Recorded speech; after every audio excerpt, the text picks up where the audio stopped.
저희는 어제까지 바울이 제안한 감독 직분에 대해서 나누었고요. 오늘은 이 본문은 집사 직분에 대한 부분으로 저는 세 부분으로 한번 나누어 보았습니다. 8절에서 13절까지는 바울이 집사 직분에 대한 구체적인 덕목을 말하고 있고요. 그리고 14절에서 16절 상반절까지는 바울이 이 서신을 왜 디모데에게 썼는지에 대한 이유, 그리고 마지막 16절 하반절은 바울의 그리스도를 향한 찬양과 경배라고 저는 나눠 보았습니다. 간단하게 이 새벽에 살펴볼 텐데요. 이것을 살펴보기 전에 저는 먼저 집사 직분에 대해서 한번 살펴봐야 할 것이라고 좀 생각을 해보았습니다. 이 집사라는 직책은 식사 때 시중을 드는 사람들을 의미하는 말입니다. 초대교회에서 이 집사라는 단어는 섬기는 자, 봉사하는 자였는데 의미가 발전되어서 이제는 교회 직분자를 가리키는 단어가 되었죠. 이 집사라는 직분은 사도행전 6장에서 처음 언급되고 있습니다. 헬라파 유대인들이 매일마다 자신들의 과부들이 구제 명단에서 빠지게 되자 히브리파 사람들을 원망하는 일이 일어나게 됩니다. 그러자 12사도는 모든 제자 중에 제자를 세우자고 제안을 하는데요. 사도행전 6장 1절에서 3절입니다. 제가 읽어드리겠습니다. 그때 제자가 더 많아졌는데 헬라파 유대인들이 자기의 과부들이 매일의 구제에 빠짐으로 히브리파 사람을 원망하니 12사도가 모든 제자를 불러 이르되 우리가 하나님의 말씀을 제쳐놓고 접대를 일삼는 것이 마땅하지 아니하니 형제들아 너희 가운데서 성령과 지혜가 충만하여 칭찬받는 사람 7을 택하라. 우리가 이 일을 그들에게 맡기고. 이 사도행전 6장 1절에 나오는 구제라는 단어는 집사들이 교회 안에서 어떠한 사역을 하는지 구체적으로 가르쳐주고 있습니다. 집사들이 담당한 이 구제 사역은 특별히 가난한 성도들을 돌보며 식량과 생활용품을 나누어 주는 등의 섬김을 말합니다. 이 초대교회가 부흥을 하자 구제 사업을 비롯한 여러 가지 행정적 업무들이 늘어났겠죠. 그런데 이제 사도들이 그들이 힘써야 할 복음 증거 사역에 점차 소홀해질 수밖에 없었습니다. 따라서 그들은 그들이 맡은 사명에 최선을 다하기 위해서 교회 안의 행정과 또한 말씀 전하는 일을 분리시키고자 합니다. 그래서 합당한 사람들을 세울 것을 제안한 것이죠. 또 제가 읽어드린 사도행전 6장 2절에서 이 접대를 일삼는다라는 것은 사실은 이미 예수님께서 요한복음 12장 26절에 언급하셨던 단어이기도 합니다. 요한복음 12장 26절을 다 같이 한번 읽어보도록 하겠습니다. 사람이 나를 섬기려면 나를 따르라. 나 있는 곳에 나를 섬기는 자도 거기 있으리니 사람이 나를 섬기면 내 아버지께서 그를 귀히 여기시리라. 아멘. 예수님께서는 이 구절에서 섬기다라는 이 단어를 3번씩이나 말씀하십니다. 예수님이 참 이 섬김과 헌신을 귀하게 보신다는 것을 알 수 있죠. 그런데 우리는 여기서 예수님께서 공간적 장소를 언급하고 계심을 또 볼 수 있습니다. 나 있는 곳. 예수님이 계신 곳은 사실 하나님이 거하시는 곳이죠. 하나님이 통치하시고 내주하시는 장소입니다. 물론 우리가 이 세상을 떠나서 천국, 우리가 가야 할 본향인 천국을 말하는 걸 수도 있지만 이곳은 하나님께서 계신 곳 바로 교회를 의미하기도 합니다. 따라서 이 섬김은 하나님이 통치하고 계시는 장소 안에 거하고 또 하나님께서는 이 교회 안에서 이루어진 이 모든 섬김과 헌신을 굉장히 귀하게 보신다는 걸 알 수 있습니다. 예수님이 언급하신 이 섬김이 지금 디모데 전서 3장에서 바울을 통해서 구체적인 덕목의 제시로 우리들에게 다가오고 있는 것이죠. 8절부터 13절까지 나타난 이 집사의 자격 요건은 사실 어제 우리가 나누어 본 감독의 자격 요건과 굉장히 유사합니다. 초대교회 집사들이 장차 감독이 될 사람들이었다는 걸 생각해 보면 이해가 가는 부분이기도 하죠. 제일 먼저 집사는 단정하고 이중적 언행을 삼가고 술에 탐닉하지 말며 더러운 이익을 탐하지 않아야 했습니다. 단정함과 정중함은 성도들을 대하는 집사로서 필요한 태도입니다. 기품이 있는 사람들이어야 했죠. 그리고 일구이연을 하지 않는 위선이 없는 정직함을 가지고 있어야 했습니다. 술과 더러운 이익을 탐하는 것은 집사직의 역할에 결코 해서는 안 되는 것이었습니다. 특히 교회 집사직의 역할에 비추어 볼 때 바울이 제시한 이 목록은 집사가 성도들에게 분배할 구제품을 횡령하거나 그것을 이용하지 않도록 하기 위한 것이기도 합니다. 그리고 바울은 깨끗한 양심의 믿음의 비밀을 가진 자라야 한다라고 말하고 있는데요. 집사의 지혜 있고 덕스러운 행동들은 결코 그들 자신에 의해서 기반된 것이 아닙니다. 오직 그리스도의 보혈로 깨끗함을 받은 양심에서 비롯됩니다.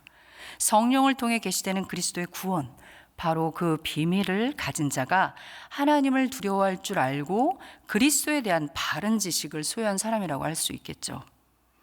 바울은 그리고 여기서 멈추지 않습니다. 집사 직분을 맡기고자 하는 사람들을 시험해 보라고 말합니다. 그 사람의 진실성, 그리고 구원에 대한 확고한 믿음을 가졌는지 시험해 보라고 하는 것입니다. 이런 시험이 끝나고 집사의 직분을 감당할 수 있는지에 대한 증명이 됐을 때 비로소 집사라는 직분을 수행할 수 있게 되는 것입니다. 그리고 바울은 특이하게도 여성들을 언급하고 있는데요. 이 여성들은 교회 안에 집사 직분을 맡은 여성들인지 아니면 교회 일꾼들의 아내들을 가리키는 여성들인지는 사실 좀 논란이 많습니다. 그런데 어떤 여성들이든지 간에 교회 안에 함께 그리스도를 믿는 믿음을 소유한 여성들은 모두 다 단정하고 참소하지 말며 절제하고 모든 일에 충성해야 한다는 것은 우리가 좀 생각해 볼 필요가 있는 부분이라 보입니다. 이렇게 바울이 열거한 집사의 덕목을 통해서 우리는 이 집사라는 덕목이 성령, 믿음, 그리고 지혜 있는 행동까지 잘 이루어져 가야 하는 섬김의 자리라는 것을 알 수 있습니다. 그리고 바울은 이 집사 직분을 잘 감당할 때의 결과를 말해주고 있는데 아름다운 지위, 믿음의 큰 담력이 그것입니다. 이 바울이 말하고 있는 지위는 헬라어로는 바드몬이라고 하고요. 이 단어는 문지방이라는 뜻을 가진 동사 바이노라는 데에서 나온 건데 이 복수로 사용될 때는 계단을 오르는 걸음이라는 뜻을 지니고 있습니다. 그러니까 집사 직분을 잘 맡게 되면 직위 상승을 나타내는 것이 아니라 오히려 그들이 성실하게 직분을 감당할 때 자연스럽게 높은 평판을 사람들에게 받게 된다는 것이죠. 그리고 그들 스스로가 그리스도를 향한 믿음이 더욱 굳건해진다는 것을 알 수 있는 것입니다. 믿음이 굳건해질 때 복음을 전할 수 있는 담대함을 가질 수 있는 것이니까요. 그리고 바울은 이어서 이제 디모데에게 왜 이 디모데 서신을 썼는지 이유에 대해서 말합니다. 바울은 그때 에베소에 있지 아니하고 마게도냐에 있었습니다. 에베소를 다시 방문하고는 싶었는데 상황이 어찌 될지 몰라서 디모데에게 먼저 이 편지를 쓰게 된 것이죠. 그리고 그에게 이 에베소 교회 문제를 대처하고 일꾼을 세우는 기준을 분명히 가르쳐야 된다는 필요성을 느낀 겁니다. 그리고 어리고 연소했던 이 디모데를 지도자로서 에베소 교인들이 인정하도록 하기 위한 점도 있었다고 볼 수 있습니다. 바울이 이렇게 구체적으로 디모데를 위해서 했던 이유가 무엇일까요? 그것은 다른 곳에 있지 않습니다. 단 한 가지, 주님이 세우신 교회 때문이었습니다. 왜냐하면 교회는 하나님의 부르심으로 형성되었고 살아계신 하나님이 주관하시는 소유이기 때문입니다. 교회는 하나님의 말씀이 선포되는 확실함이 있는 곳이고 견고한 진리가 서 있는 기둥과 터입니다. 바로 이 교회에 대한 말을 할 때 바울은 주님에 대한 감격으로 예수 그리스도를 찬양하고 경배하면서 이 3장을 마치게 되는 것이죠. 바울은 경건을 언급하는데 경건의 비밀이다라고 말하고 있습니다. 이것은 바로 굉장히 신비롭다라는 것과도 연결이 되는데 이는 즉 삶 속에 드러난 경건을 말하고 있습니다. 왜 비밀일까요? 예수님이 성육신하심으로 우리에게 나타나지 않았더라면 우리는 결코 하나님을 알 수 없었을 것입니다. 성령님을 알 수 없었을 것입니다. 그러므로 바울은 예수님께 감사하며 그 은혜에 감격하여 찬양하는 것입니다. 우리 디모데전서 3장 16절 하반절, 그는 육신으로부터 다 함께 한번 읽어보겠습니다. 그는 육신으로 나타난 바 되시고 영으로 의롭다 하심을 받으시고 천사들에게 보이시고 만국에서 전파되시고 세상에서 믿음 바 되시고 영광 가운데서 올려지셨느니라. 아멘. 이 구절들은 예수님의 구속 사역을 말하고 있습니다. 이 땅에서 이루신 일, 십자가, 승천 이후의 사역까지도 말입니다. 그리스도 예수께서 하나님의 언약 백성을 위해 그 귀한 피를 흘리신 그 은혜, 하나님의 사랑, 그 위대하신 성령 하나님의 인도하심, 그것을 통해서 교회가 이 땅에 세워졌기 때문에 바울은 그 은혜에 감격하여 찬양하고 있는 것입니다. 물론 우리가 읽었던 이 구절은 초대교회에서 많이 사용되었던 찬양이기도 하지만 무엇보다 중요한 건 바울은 디모데에게 교회 일꾼을 세우는 이 이유와 여러 가지 구체적 덕목을 말해주면서 끝내는 하나님의 은혜에, 그리고 교회를 사랑하신 그 하나님의 사랑을 감격하여 찬양하고 있다는 것은 바로 그가 당하고 있는 고통과 핍박과 어려움을 뛰어넘는 은혜가 교회 안에 있다는 것을 말하고 있는 것입니다. 사랑하는 우리 성도 여러분, 바울이 오늘 우리에게 말하고 있는 이 집사 직분의 덕목이 단지 우리 사랑하는 이 삼일교회를 섬기고 있는 집사님들에게만 해당되는 것은 아니라고 저는 생각합니다. 지금 저부터 그리고 사랑하는 이 새벽 예배를 깨우러 오신 모든 우리 성도님들께서 그 집사 직분을 맡으실 만한 충분한 일꾼들이라고 생각합니다. 모든 사람에게 적용되는 것입니다.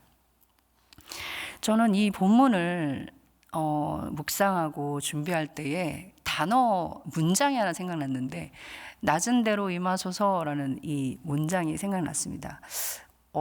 제가 왜 이게 생각나지? 그러면서 한번 검색을 해봤더니 이게 1981년도에 나왔던 소설책의 이름이더라고요. 그리고 1982년도에 개봉되었던 영화 또 제목이기도 했습니다. 좀 더 자세히 보니까 어떤 목사님의 겪었던 그 일들을 실화를 바탕으로 했던 소설이었고, 그것을 이제 영화화 시켰다고 하는데, 제가 왜 이게 생각난지는 저도 솔직히 모르겠습니다. 근데 굉장히 그때 당시에 제가 인상이 깊게 그 문장을 기억했던 것 같아요. 그런데 이 낮은 대로 임하소서라는 이 문장과 함께 생각났던 것이 바로 예수님의 이 말씀이었습니다. 나는 섬기는 자 중에 있노라. 그래서 또 찾아봤습니다. 그랬더니 누가복음 22장에 바로 주께서 말씀을 해 주셨더라고요. 그때가 언제였냐면 예수님 앞에서 다시 한번 제자들이 누가 크냐, 누가 먼저냐 서열 정리를 하면서 싸울 때였습니다. 그때 예수님께서 이렇게 말씀하셨는데요. 누가복음 22장 27절 우리 다 같이 한번 읽어볼까요? 앉아서 먹는 자가 크냐, 섬기는 자가 크냐, 앉아서 먹는 자가 아니냐, 그러나 나는 섬기는 자로 너희 중에 있노라. 제자들은 여전히 싸우고 있었는데요, 예수님은 여전히 섬김에 대해서 말씀해주고 계십니다. 당연히 앉아서 먹는 자가 크죠. 시중을 받는 자가 큽니다. 그런데 저는 이 접속사가 너무 가슴에 와닿았습니다. 그러나라는 것. 그러나 예수님께서는 만왕의 왕이시고 우리 모두 다 알고 계시죠. 하나님의 아들이시고 지금 하나님의 보좌 우편에서 그리고 성령님을 보내주신 다시 재림하실 예수님. 그런데 그러나 스스로 본인이 선택하셔서 섬기는 자 중에 있겠다. 이것이 바로 우리들의 룰입니다. 신앙생활의 룰, 법칙. 바로 위대한 자가 어린 자를 섬기고 큰 자가 낮아져서 시중을 드는 바로 그 법칙. 그것이 바로 우리들의 삶의 법칙입니다. 하나님이신 아들 예수님이 자신의 평안과 자리를 버리고 섬기는 자리에 오셨다면, 그리고 우리가 고백하는 것처럼 그리스도를 표대로 삼아 나가겠다고 고백을 한다면, 결심을 한다면 당연히 우리도 섬기는 자리에, 시중을 드는 자리에 있어야 할 것입니다. 당연히 교회를 섬길 때는 좀 사건이 일어납니다. 고통과 어려움과 또 여러 가지 감정이 많이 듭니다. 그런데 예수님도 그 고통, 감정 모두 다 겪어보셨습니다. 계속 얘기해 주시는데 제자들이 계속 앞에서 싸우고 있잖아요. 누가 크냐? 우리 예수님께서는 이 모든 걸 보여주심으로 인해서 우리가 주님의 뒤를 따라 같이 그 섬기는 자리에 있을 수 있도록 오늘도 우리를 불러주신 거라 생각합니다. 사랑하는 성도 여러분, 오늘 하루 나는 섬기는 자로 있노라 라고 우리들에게 말씀해 주신 그 예수님의 그 말씀을 따라서 오늘도 교회를 섬기고 직장을 섬기고 내 이웃을 섬기고 오늘도 그 말씀을 행하시는 우리 귀한 3일의 성도님들 되시길 주님의 이름으로 축복합니다. 우리 다 같이 기도하시겠습니다. 말씀을 생각하시면서 하나님, 오늘도 우리들에게 많은 것들을 가르쳐 주시고 또 우리 마음에 또 깨달을 수 있는 지혜를 주심을 감사하며, 그러나 무엇보다 감사한 건 그러나 나는 섬기는 자 중에 있노라라고 고백하신 율법의 완성은 사랑이라고 말씀해 주신 그 예수 그리스도를 따라가고자 한다고, 오늘도 이 하루 매 숨쉬는 시간마다 부족하나마 당신을 따라간다고 우리 고백하시면서 기도하시면서 또 자리에 일어서시도록 하겠습니다. 기도하십니다.